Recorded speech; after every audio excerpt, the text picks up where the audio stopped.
Welcome to Specker Yard Publishing Limited, a company geared to publishing books for the moon, Mars, and beyond. Its first books being The Maturity of the Ages and The Superior's Fantasy, about internalization, activation, and implementation.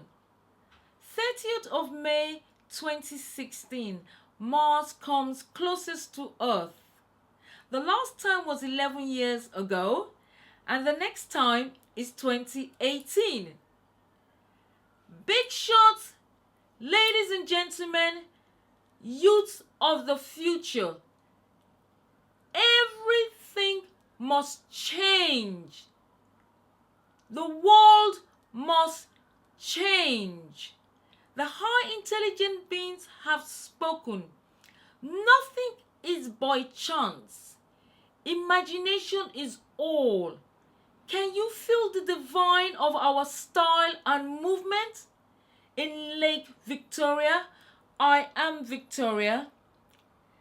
Now it's the ears of the heart of the earth's knowledge, in the form of the maturity of the ages, which began in the year 2002 and 2006, a gift to the gods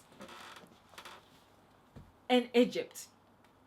The maturity of the ages, the heart of the earth's knowledge, is a booklet that completes all other books, which should prepare our brains, our bodies, and the molecular and the cellular structure of our body via the energy centers called the chakras, the highest being the 14th chakra, the atomic cross star that pulsates from the left to the right and is as stationary as the Urius. This shall connect us to the high intelligent beings in space who propel the vehicles using the antenna scalar wave, which are the energy centers in our head, which we shall be able to work with when we read the maturity of the ages.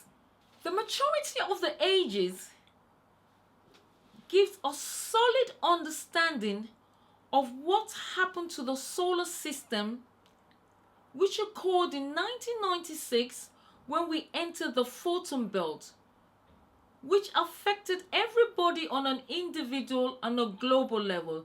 And this was the occurrence of an anti-electron and an electron negative.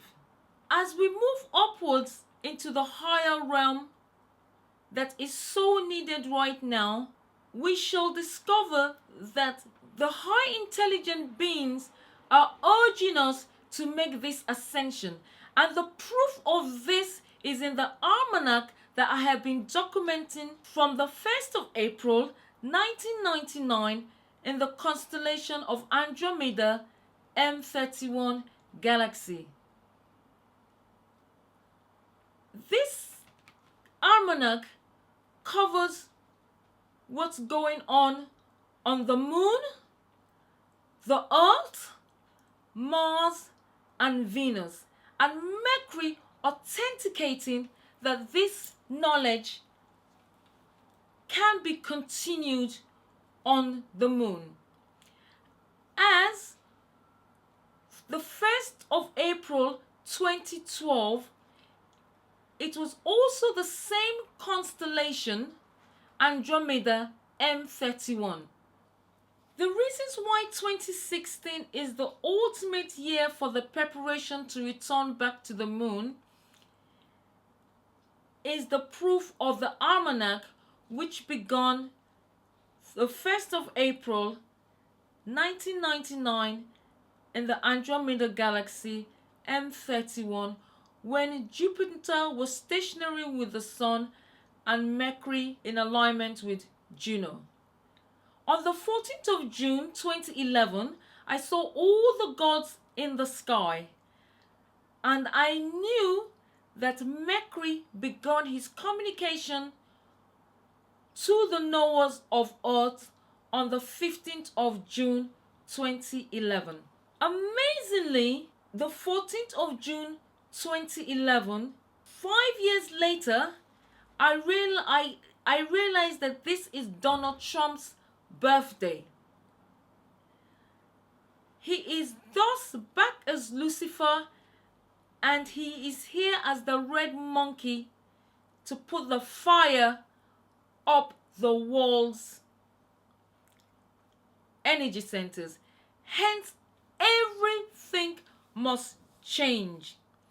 Life in the stars began in the pillars of creation, M16, the Eagle Nebula, which is also the numerological number of Africa. I have the map of Africa in the center of my bosoms. But the Almanac has also spoken as the 110 constellations that the Almanac is based on finished on the 18th of May 2016, begun again on the 19th of May 2016, which was the constellation M1 in the Crab Nebula. And as we notice from the calendar, the 20th of May 2016, on the moon it was M2 Aquarius. The 21st of May, on the moon, it was M3 Canis Vinici. And it continues like this forth. So you can see when you add the numbers to a single digit,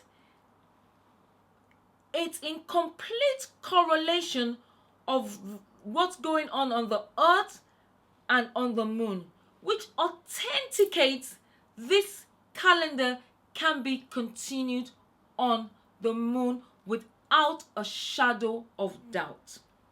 It is our ancient Egyptians and the Mayans that exist in the stars and on the moon and on Mars. Thus, air exists on the moon, as I have thoroughly researched the book called Mendeleev's Dream by Paul Stratton.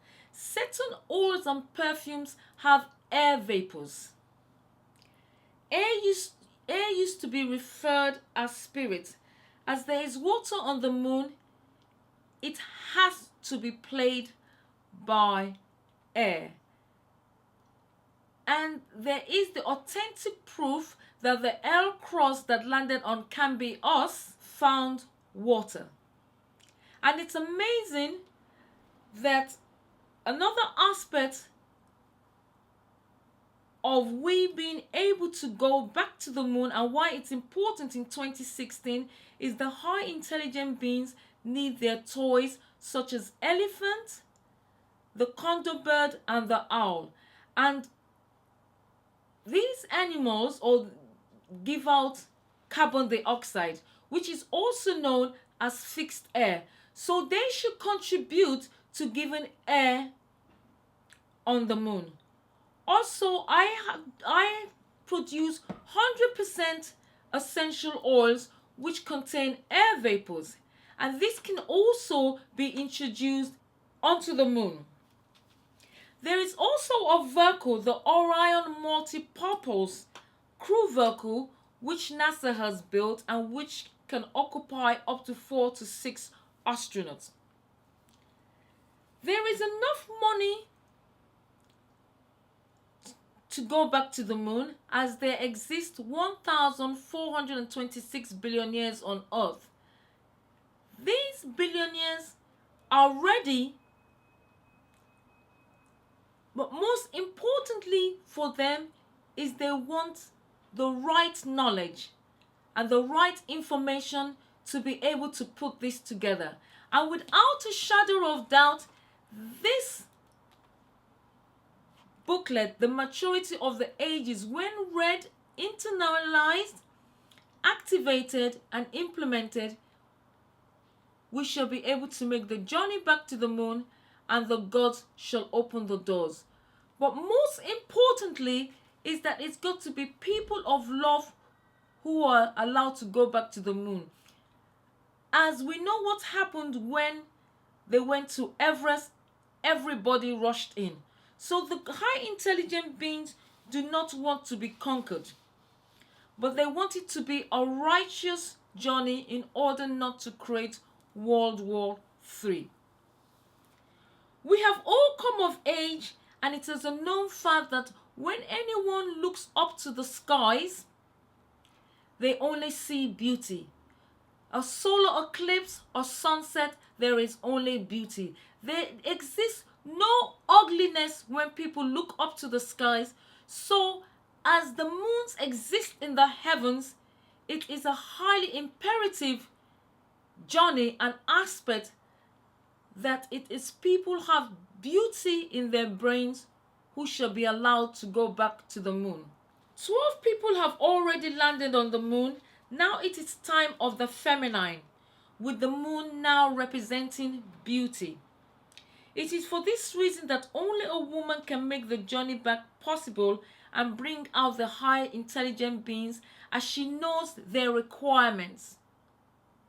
It's an evolutionary movement, an essence of beauty. Conquering the evidence supporting the fact that Mars and Venus move in harmony as one is when the Great Mars Reconnaissance Orbiter celebrated 10 years of orbit on Mars on the 10th of March 2016. On the 29th of March 2010, in the constellation M65 Leo Galaxy, a red dot was discovered in Luxor, and I knew that Mars has begun looking to see who has the arms of Mars to be ready to be able to go back to his home. 6 years to this day, I said to myself, I still have not found anyone who has the arms of Mars. But what was amazing was that Venus also celebrated 187 days of being on Earth, and Mars days on the 10th of March was 2,187 days. And this concretes that Mars and Venus would always know each other, as Venus came to blend with her higher self 6th of January 2015. So what I'm trying to say is that on the 10th of March 2016, 10 years of the Mars Reconnaissance, celebrating how long they've been taking pictures on Mars, Mars celebrated 2,187 days on this 10th of March, and Venus celebrated 187 days, and this is all in the Almanac. So the greatest proof of authenticity that 2016 is the year of profundity, and me being in the presence of the big shots to put my story across, we can definitely prepare to go back to the moon 2016 and 2017, and everything in place. Mars can receive us with welcome arms in 2020. I would like to just add one more important proof, which is the 23rd of March 2001, this day in the Almanac. I had put a heading prior to this day that the journey to Mars begins. Thus, I began documenting the foods for Mars for 18 months. But also on this very day, later in the afternoon, I discovered that the Mir station of Russia that had been in the skies for 15 years fell into the Pacific Ocean on the 23rd of March 2001. It was also the date that Leonardo da Vinci came to me in a dream and said we must wear red. Leonardo da Vinci mapped out the moon in red in 1505, but was never given a crater on the moon. Aristotle says to dream is to be aligned to nature. Now, what was even more cryptic on this 23rd day of March is when I realized the high intelligent beings really are concreting that they are communicating with the knowers of Earth. As on the 15th of May 2005, I bought a book called The 9 Freedoms, written by a gentleman called Dr. George King, who was a great Kundalini master. And I discovered in the book that the book is called The 9 Freedoms. And I discovered in the book that he has been given great accolades, such as the Kumara of Shambhala. He's been initiated as the Grand Knight Templar, belonging to the inner sanctum of the order and the spiritual hierarchy of Earth. And what is amazing, he was taken on a craft called the Mars, called the third satellite, on the 23rd of March 1956. And he's even in the European and Distinguished Gentleman of Nobility of Distinguished Gentlemen of America. The maturity of the ages also notes deep trench is the completeness of a circle of intelligence, of knowledge, that gives us our greatest opportunity to connect with the higher beings who are waiting for our ascension from Earth. This knowledge is known by people with PhDs, various academics, and the like. But the ultimate truth is the personality. The high intelligent beings are only specifically interested in what is inside the individual of the being. As when they come closer to Earth, they screen us. And thus it becomes a blank in the consciousness of the being. But for them, it's the internal makeup that is of the highest essence, because that is how they can tell if they can open up their doors to us to receive us with welcome arms and give us the opportunity to build on their land and give us what can make the earth a better place. So the most important is the reading of the maturity of the ages, which shall give people a greater understanding of this knowledge that shall take us to the next level and make this earth a better place.